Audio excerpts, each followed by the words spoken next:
Good afternoon, and welcome to a special edition of StrategyCorp's podcast, Intended Consequences. My name is Garry Keller, and today's episode is brought to you by our geopolitical and international advisory practice. Russia's illegal and immoral invasion of Ukraine in February 2022 has had global impacts, political, economic, and social that reverberate to this day. But before that, Russia and its autocratic friends have been active for years, causing instability and trouble wherever their reach has been threatened by the democratic will of the public. One such example is from the summer of 2020 in Russia's neighbor to the west, Belarus. Its longtime autocrat and dictator, Alexander Lukashenko, who is still one of the world's only friends to Vladimir Putin, faced a presidential election. Now, we of course know that the results of that election were fixed by Lukashenko using the power of the state, including the police and army, to cling to power, despite his clear rejection by the people of Belarus. Our guest today should be sitting in the presidential palace in Minsk leading her country, but instead she is here with us in Ottawa. I'm joined by Sviatlana Tsikhanouskaya, who has been recognized by much of the democratic world of having beaten Lukashenko in that election. Since being exiled to Lithuania shortly after the election, she has been leading Belarus's opposition to the Lukashenko regime from abroad as chair of the United Transition Cabinet.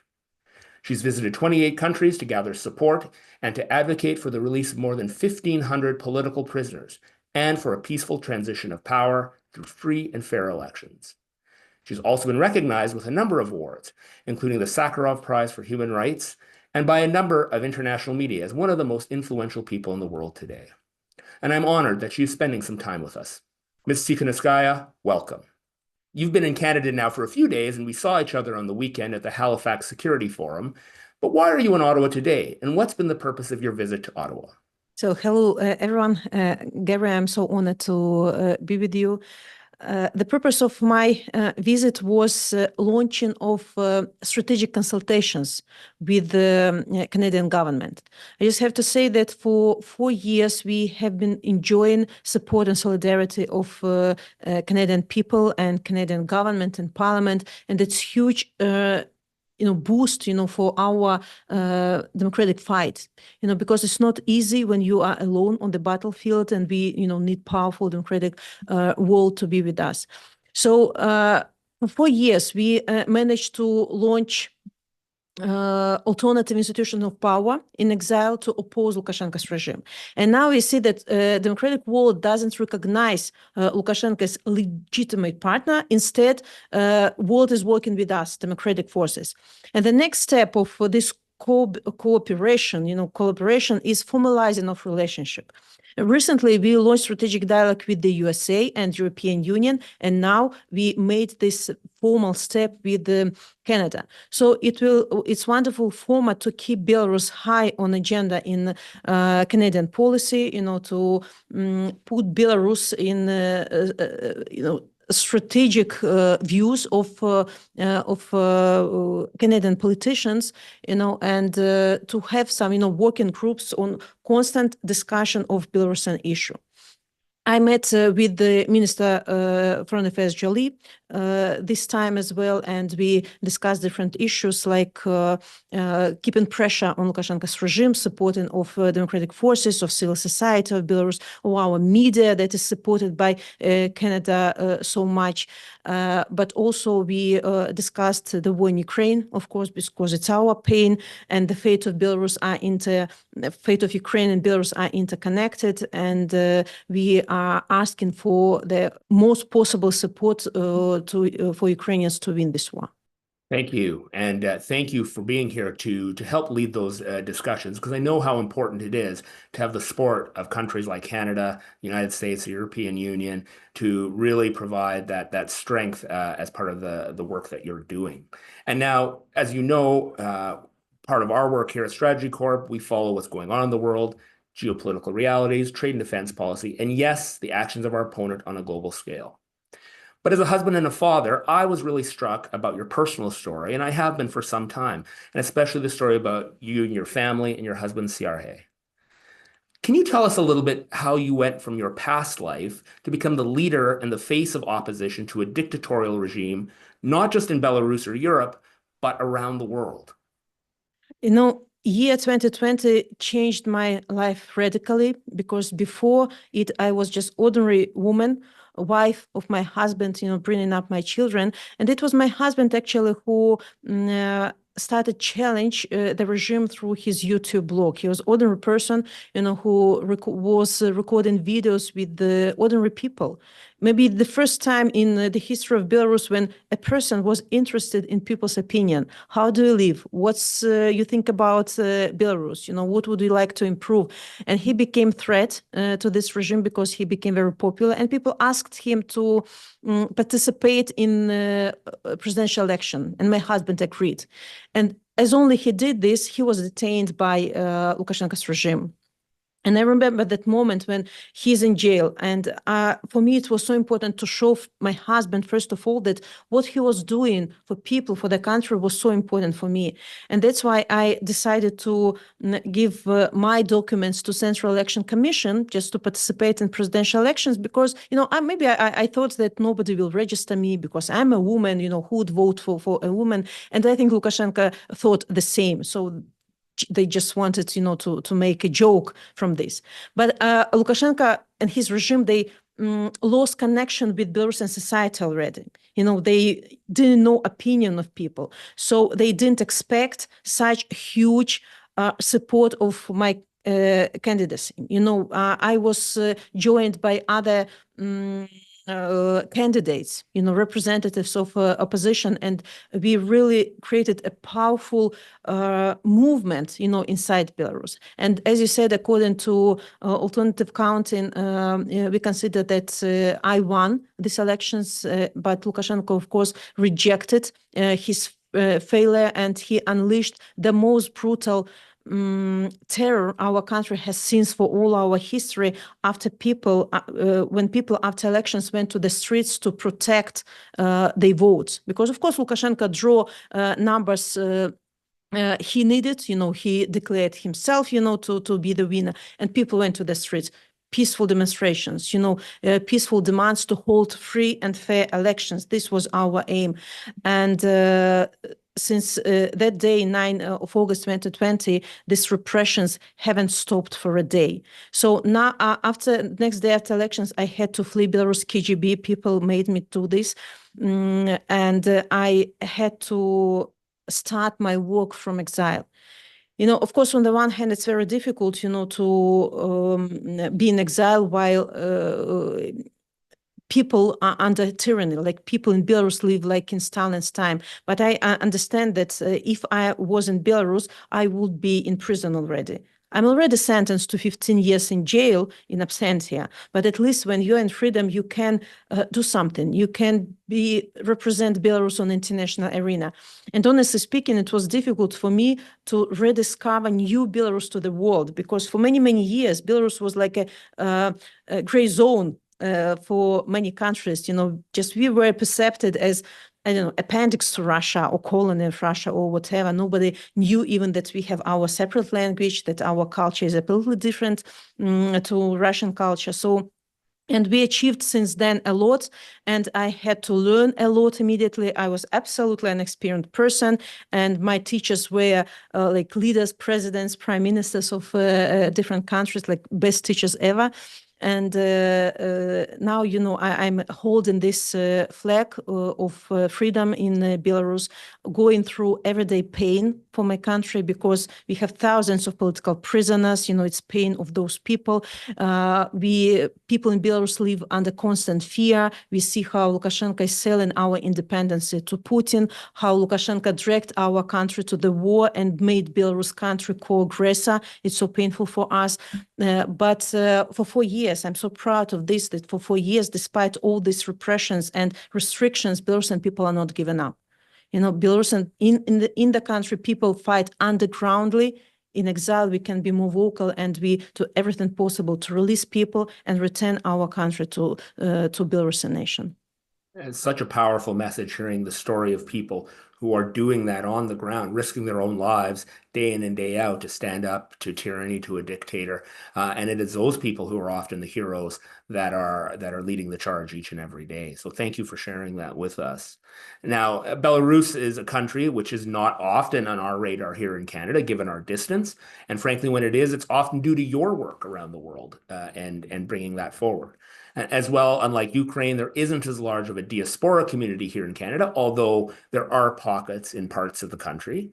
And the country of Belarus has been intrinsically tied up in the conflict of Ukraine. We know that Lukashenko even tried to play a mediator in the attempted coup by Yevgeny Prigozhin and the Wagner Group last year in Russia. But can you tell me a little bit more about the current situation in the country? We touched a little bit about that, about the state of fear and repression, but as well as the economic situation. If you could share some background on that, because I think people want to know more about what everyday people are facing in their lives. So there are two Belaruses at the moment. Lukashenko's one, criminal Belarus, and people's Belarus. And although Lukashenko, of course, he has instruments how to keep people suppressed, its brutality, its constant repressions. But why Lukashenko is doing this? Because he feels fragile. Why he needs everyday repressions? Because he knows that as only he stops repression, people will be on the streets again because they don't agree with the Lukashenko being in his chair. They don't agree with participation of Belarus in the war. We want European perspectives. We want to be returned to our European family of country. And this is Lukashenko who is dragging us into the past, into the Soviet Union past. So Lukashenko became war criminal. He dragged our country into the war. He provided Belarus as launching pad for launching missiles from Belarus.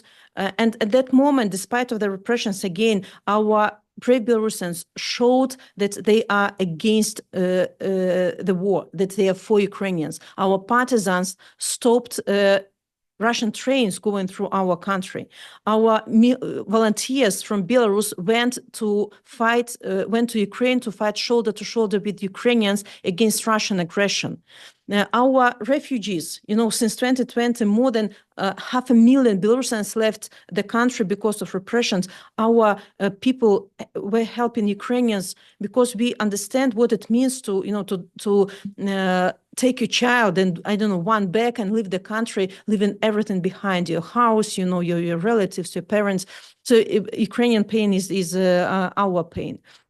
So that's why it's so important for us that Ukrainians will win this war, and it will be one more opportunity, for us Belarusians to restart, our uprising. Though for these 4 years, we are not just waiting for proper moment, we are preparing for this. And that's why it's so important that we are surrounded by our friends, the European Union, Canada, USA, UK, who are really contributing into our fight for democracy. And Lukashenko, he's criminal. He committed so many crimes for this 4 years, crimes of torturing of people, crimes against humanity. Let's recall hijacking of airplane or orchestrating of migration crisis on the border with our Western partners, abduction of Ukrainian children, dragging our country into the war, all these transnational repressions, it's also crime. So we have to bring Lukashenko to accountability for this. And people live in Gulag at the moment, constant fear. Lukashenko ruined all the alternative media in Belarus. They managed to restore the activity, the broadcasting in exile. He liquidated all the NGOs inside the country, civil society. We managed to restart their work from exile at the moment. So we as democratic movement, we are strong as never before. We are united. We are cooperation. We coordinating our actions with people inside the country and outside. And Lukashenko feels very fragile because he knows that people not supporting him. He sees that people in the system, in Lukashenko's system, they are leaking information for us. They're leaking information how, for example, sanctions are being circumvented, or how Lukashenko's regime earning money on this war because he militarized our economy just to, gain money from the sufferings of Ukrainians. So, and all those sanctions that are imposed on Belarus because of Lukashenko's crimes, of course, they might influence somehow lives of ordinary people. But believe me, no one person in Belarus would never blame Western countries for imposing sanctions because they know who is guilty. And believe me, it's much easier, to sacrifice a little bit of comfortable life, but knowing that we will gain our goal, free and fair elections in Belarus, then suffer constantly because of fear, because of this KGB violence, in Belarus. People want freedom. It's so difficult, to explain to people in the democratic world what freedom is, because you're enjoying it every day. It's like air for you. And only when you a lack of freedom, you start to suffocate. So, and my mission is also to remind people in democratic countries that you have to cherish what you have, and how it's important to support those who are on front line against tyranny. Because tyranny is very bold, and if we don't stop it at the moment, it will, spread and spread further. Because tyranny is like cancer. Until you cut the very last cell of it, it will spread, on the whole body.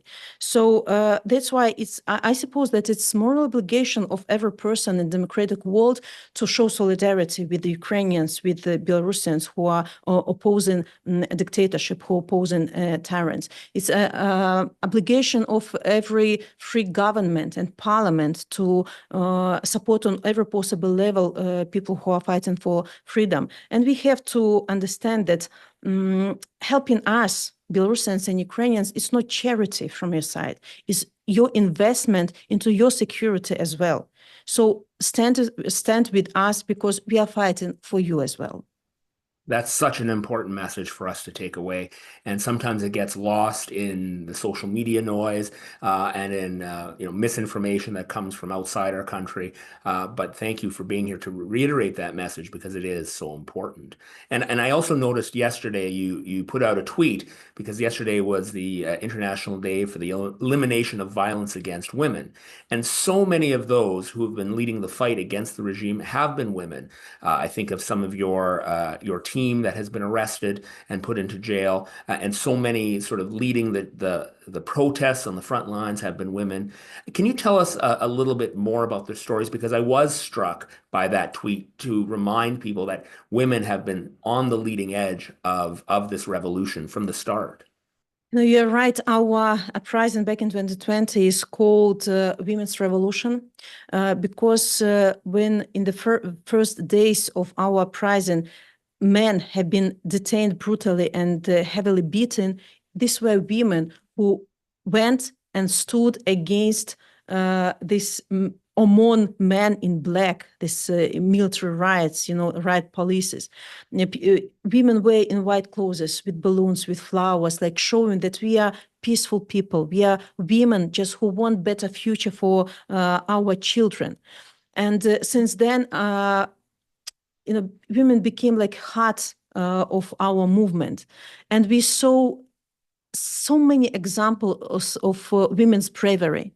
Like, let's see, Masha Kolesnikova, who was my comrade, who now in Belarusian prison, sentenced to 11 years just for, she was a part of this uprising, this beautiful uprising. At the moment, we have at least 186 women behind the bars, and women of all ages. We have 76-year-old woman with cancer who was sentenced to 12 to 20 years in jail, just because of her anti-war position. We have women who were singing Ukrainian songs or speaking Belarusian language. It also became crime in Belarusian regime. Or women who have been supporting children of political prisoners and became prisoners themselves. So solidarity is a crime in Belarus. But I'm so fascinated by women who are leading now different organizations, or women who became leaders of media, for example. What I realize is that women are more effective on long distance. we also multitasked in our personalities. We can bring up children, hold revolution, simultaneously. And we can inspire our men as well. Belarusian women are not giving up. Maybe we feel more responsibility for the future of the country because we want to bring our children in peace without any fear that you will be detained at any moment or you will be separated with your families. So we want to underline the meaning of women, not only like in Belarus, but all over the world. And I'm so fascinated to see more and more women in politics, because I think that women are more empathetic. They usually don't compete to each other. They want to contribute into peace, and the security.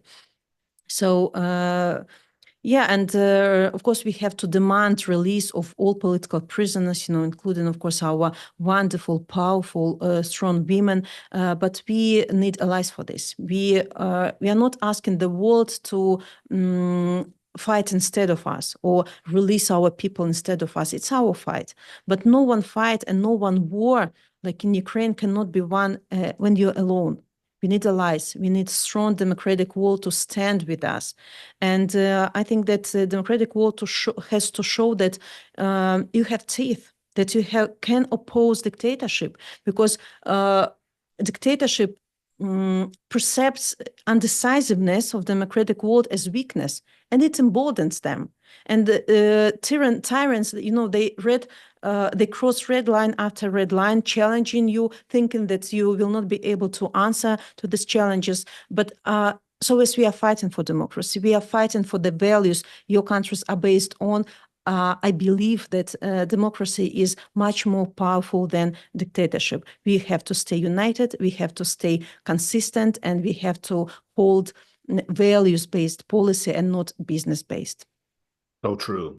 Now, we've only got a few minutes left here, but what would be the one thing that you would like Canadians to know and take away from your visit to our country this week? I really want people to be brave, to believe in yourself, to believe that democracy is powerful. Don't allow these propagandistic narratives to poison your minds, to think that there are simple solutions to difficult questions. The world is different now, and it's like obligation of everyone to contribute to this fight against dictatorship. Because if not now, dictators will knock your doors. They will poison minds of your leaders, of you. And can we really, allow tyranny to own the world? Of course we're not. We have power. Just believe in yourself and don't forget about this. Sviatlana Tsikhanouskaya, we wish you very safe travels and continued success in raising the world's attention on what is going on your country. And thank you on your visit to Canada for spending just a little bit of time with us. Thank you. Long live Belarus. Long live Belarus. Thank you for listening to Intended Consequences. The views expressed during this podcast are not necessarily the views of StrategyCorp.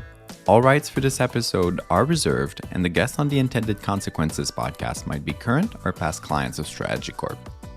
To find out more about the work of the Institute and to subscribe to our newsletter, visit our website at strategycorp.com/institute and make sure to follow us on Twitter and LinkedIn. I'm Sebastian Lebrac, and I intend to talk to you again next episode.